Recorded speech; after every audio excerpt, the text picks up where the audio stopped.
अब आपका जो है इंटेस्टाइनल जूसेस आते हैं लोअर पार्ट में इंटेस्टाइन के, और डाइजेशन जो है वो जो माउथ से स्टार्ट हुआ वो स्मॉल इंटेस्टाइन में आके पूरा हो जाता है. The enzymes in the small intestine juices act upon the partly digested food and convert it into simpler soluble substance. अब जो एंजाइम्स प्रेजेंट होते हैं वो सारे आपके खाने को सिंपल फॉर्म में चेंज कर देती है. मीन्स कार्बोहाइड्रेट जो है वो किस में चेंज हो जाता है? ग्लूकोज में. फैट जो है वो किस में चेंज हो जाता है? फैटी एसिड और ग्लाइसरॉल में. और प्रोटीन्स जो है वो किस में चेंज हो जाता है? एमिनो एसिड में. Next, the mineral and vitamins.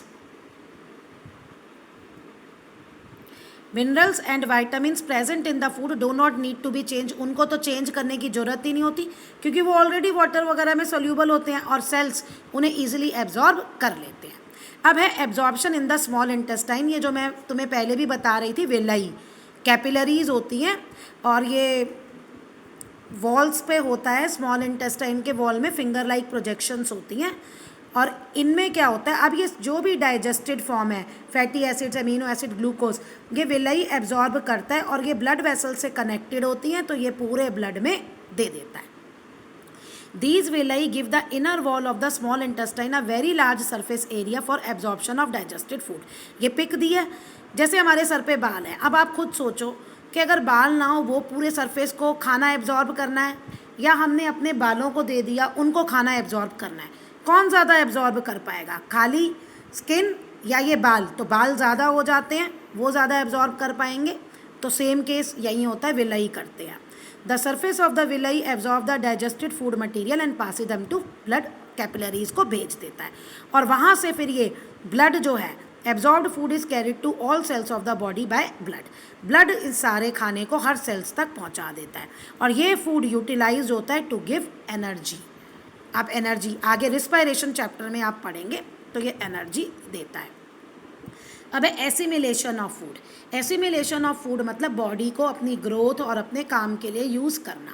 Blood जो है carries absorbed food from the small intestine to different organs of the body where it is used to build complex substance such as protein required by the body for the growth and repair of the body. अब blood जो है, जो हमने food absorb कर लिया, उसको हर जगह पहुंचा देता है और वहाँ पे फिर दोबारा से प्रोटीन बनता है और वही प्रोटीन ग्रोथ और रिपेयर के लिए ज़रूरी होता है. ये फाइनल प्रोसेस है डाइजेशन का और इसको हम कहते हैं assimilation. In the cells glucose जो है वो ब्रेक डाउन होता है with the help of oxygen and carbon dioxide. Oxygen और कार्बन डाइऑक्साइड की हेल्प से हम उसे ब्रेक डाउन करते हैं और उसमें एनर्जी रिलीज होती है. ये पूरा चैप्टर आपका रिस्पायरेशन है जो आप आगे पढ़ेंगे. एमिनो एसिड जो है are use for building and repairing body parts, worn out tissues. अब एमिनो एसिड जो हमें चोट लग जाती है, कोई हमारे टिश्यू डैमेज हो जाते हैं, उनको रिपेयर करने में मदद करता है. फैटी एसिड और ग्लाइसोल्स एक्ट एज एनर्जी रिजर्व्स. ये हमारी बॉडी में स्टोर हो जाते हैं और जब भी हमें फर्दर एनर्जी चाहिए स्किन के नीचे स्टोर होते हैं और हम इन्हें कभी भी एनर्जी चाहिए तो इनको लेके हम एनर्जी यूज़ कर सकते हैं. नेक्स्ट है egestion of digested undigested food. अब जो डाइजेस्टेड फूड था वो तो यूज़ हो गया, अब अनडाइजेस्टेड फूड जो है स्मॉल इंटेस्टाइन से वो कहाँ चला गया? लार्ज इंटेस्टाइन में. The food that remain undigested and unabsorbed, जिसको जो फूड अनडाइजेस्ट होता है और जिसे विलाई एब्जॉर्ब नहीं कर पाते वो स्मॉल इंटेस्टाइन से लार्ज इंटेस्टाइन में चला जाता है. लार्ज इंटेस्टाइन जो है वो वाइडर है और शॉर्टर है स्मॉल इंटेस्टाइन से. ये सिर्फ 1.5 मीटर लंबी है.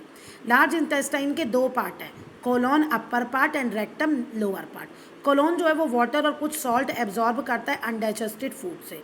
Due to this the undigested food, अब इसलिए अनडाइजेस्टेड फूड जो है वो ड्राई हो जाता है और सेमी सॉलिड हो जाता है जिसे हम फेसियस कहते हैं और ये रेक्टम में जाता है और रेक्टम के थ्रू, रेक्टम से ये एनएस में जाता है और एनएस के थ्रू हमारी बॉडी से बाहर हो जाता है.